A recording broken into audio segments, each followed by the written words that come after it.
လူတွေကမေးတတ်ကြတယ်ဘာလို့တချို့လူတွေကအရေးချင်းတူပဲရှိပါလဲနဲ့ပိုပြီးအောင်မြင်နေကြတာလဲလို့တကယ်လို့အောင်မြင်မှုဆိုတာကံတရားတတ်မဟုတ်ပါဘူးအောင်မြင်သူတွေဆွဲမဲမဲကျင့်သုံးနေတဲ့လျှို့ဝှက်ချက်စီခဏလုံးရှိပါတယ်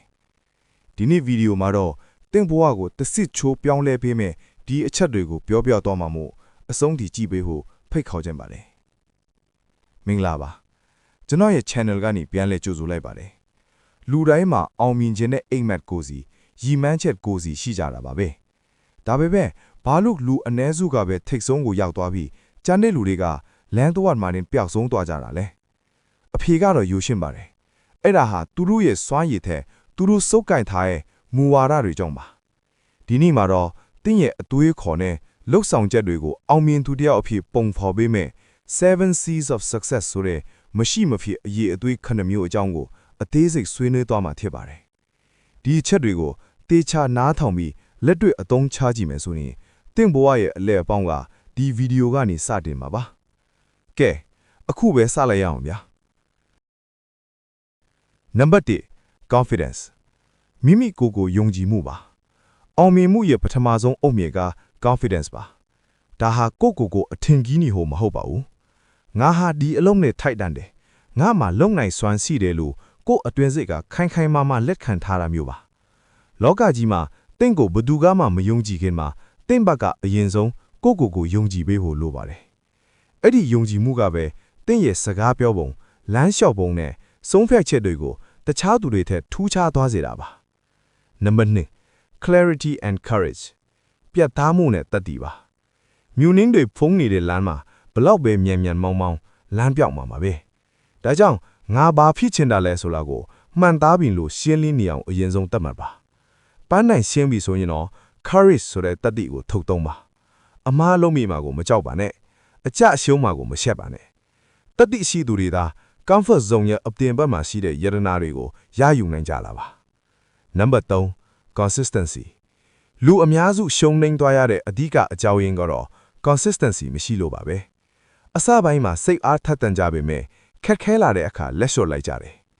အောင်မြင်မှုဆိုတာတစ်ချက်နဲ့ပြိုလဲသွားတဲ့တစ်ပင်မဟုတ်ပါဘူးနေ့တိုင်းစိတ်ရှည်လက်ရှင်နဲ့ပစိမ့်နဲ့ပေါက်မှသာလဲကြမှာပါနေပူပူမိုးရွာရွာငါအလုပ်ကိုငါနေ့တိုင်းလုပ်မယ်ဆိုတဲ့ဒီစိတ်သက်ကပဲတင့်ကိုတာမန်လူတွေကြားထဲကနေထိတ်ဆုံးကိုပို့ဆောင်ပေးမှာပါနံပါတ်4 concentration အာယုံစူးစိုက်မှုပါအခုခေတ်မှာကျွန်တော်တို့ရဲ့အာယုံတွေကိုခိုးယူမဲ့အရာတွေအယမ်းများပါတယ်ဒါကြောင့် concentration ကအောင်မြင်မှုအတွက်အဆုံးဖြတ်ထလာတယ်အလုပ်တစ်ခုကိုလုပ်တဲ့အခါကဘာကြီးတစ်ခုလုံးပျောက်ကွယ်သွားသလိုမျိုးအဲ့ဒီအလုပ်ထဲမှာပဲစူးစူးနစ်နစ်ဝင်နေပါစေလေစာရောင်ကြီးဟာအရာဝတ္ထုတွေကိုဖောက်ထွက်နိုင်စွမ်းရှိသလိုအာယုံစူးစိုက်မှုအားကောင်းတဲ့သူဟာလည်းဘလောက်ခက်ခဲတဲ့ပြဿနာတစ်ခုကိုမဆိုအမြဲဆုံးဖြေရှင်းနိုင်ပါတယ်နာ character တင်ဘလောက်ပဲတော်နေပါစေ character မကောင်းရင်တော့အဲ့ဒီအောင်မြင်မှုဟာခိုင်မြဲမှာမဟုတ်ပါဘူးကိုချင်းတရားဆိုတာလူကွဲရမှာတင်ဘလို့ပြုမှုတလေဆိုတာပါပဲယောတာမှုဂတိတီမှုနဲ့သူတစ်ပါးအပေါ်ကိုချင်းစာမှုချိတဲ့သူကိုသာလောကကြီးကရေရှည်ယုံကြည်မှုပေးတတ်ပါပဲအောင်မြင်မှုရဲ့နောက်ွယ်မှာခိုင်မာတဲ့ character ရှိနေဖို့အမြဲတတိပြုပါ6 commitment ခရီးတစ်ခုကိုစလိုက်ပြီးဆိုရင်အဆုံးထိရှောင်မဲ့ commitment ရှိရပါမယ်လမ်းမှာစူးခတ်တွေရှိနိုင်တယ်လို့မုံတိုင်းတွေလည်းကြုံရနိုင်တယ်ဒါပေမဲ့ငါစခဲ့တဲ့လမ်းကိုအဆုံးထိရောက်အောင်သွားမယ်ဆိုတဲ့ဂတိကဝတ်ကတင့်ကိုပင်ပန်းနေတဲ့အချိန်မှတော့တွန်းအားပေးနေပါလိမ့်မယ် commitment ရှိတဲ့သူအတွက်မဖြစ်နိုင်ဘူးဆိုတဲ့စကားလုံးဟာအဘိဓိယနဲ့မှမရှိတော့ပါဘူး9 creativity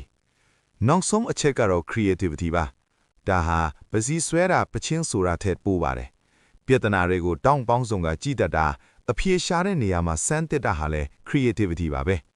တခြားသူတွေသွားနေကြလမ်းဟောင်းအတိုင်းမဟုတ်ပဲပိုကောင်းတဲ့ပိုမြန်းတဲ့လမ်းသစ်တွေကိုရှာဖွေနိုင်စွမ်းကတင့်ကိုလူအများကြားမှာထင်ပေါ်စေမှာဖြစ်ပါတယ်DC ခဏမျိုးကိုပြန်ကြည့်မယ်ဆိုရင်တစ်ခုချင်းစီဟာတီးခြားစီမဟုတ်ပဲအောင်မြင်မှုဆိုတဲ့စက်ဝန်းကြီးတစ်ခုဖြစ်ဖို့တစ်ခုနဲ့တစ်ခုချိတ်ဆက်နေတာကိုတွေ့ရပါလိမ့်မယ်တကယ်တော့အောင်မြင်မှုဆိုတာစအုပ်ထဲမှာဖတ်ရတော့နဲ့ရနိုင်တဲ့အရာမဟုတ်ပါဘူးအဲ့ဒါဟာနေ့စဉ်ဘဝရဲ့စိတ်ချောင်မှုတွေကြားမှာကိုယ်တိုင်ပုံဖော်ယူရမယ်ရှင်ထန်ခြင်းအမှုပညာတစ်ခုပါပဲကျွန်တော်အားပေးချင်တာက အခုချက်ချင်းကြီးအားလုံးပြည့်စုံသွားဖို့မလိုပါဘူးဒီနေ့မှာ confidence အနည်းငယ်ပိုရှိလာတာဒါမှမဟုတ်အလုပ်တစ်ခုပေါ်မှာအရင်ကထက် minute အနည်းငယ်ပိုပြီးအာယုံစိုက်လိုက်နိုင်လာမျိုးကပဲတိုးတက်မှုရဲ့အစပါပဲဒီနေ့ကစပြီးဒီအချက်တွေကိုသင်ဘဝထဲမှာတစ်ခုချင်းစီပေါင်းဆက်ကျင့်သုံးသွားမယ်ဆိုရင်မဝေးတော့တဲ့အနာဂတ်မှာသင်ဖြစ်ချင်တဲ့ပုံရိပ်သင်မျှော်မှန်းထားတဲ့ဘဝကိုသင်ကိုယ်တိုင်ဂုဏ်ယူစွာနဲ့ပိုင်ဆိုင်ရမှာသိကြပါလေသင်မှာဒီအရေးချင်းတွေရှိနေပြီးသားဆိုတာကိုလည်းဘယ်တော့မှမမေ့ပါနဲ့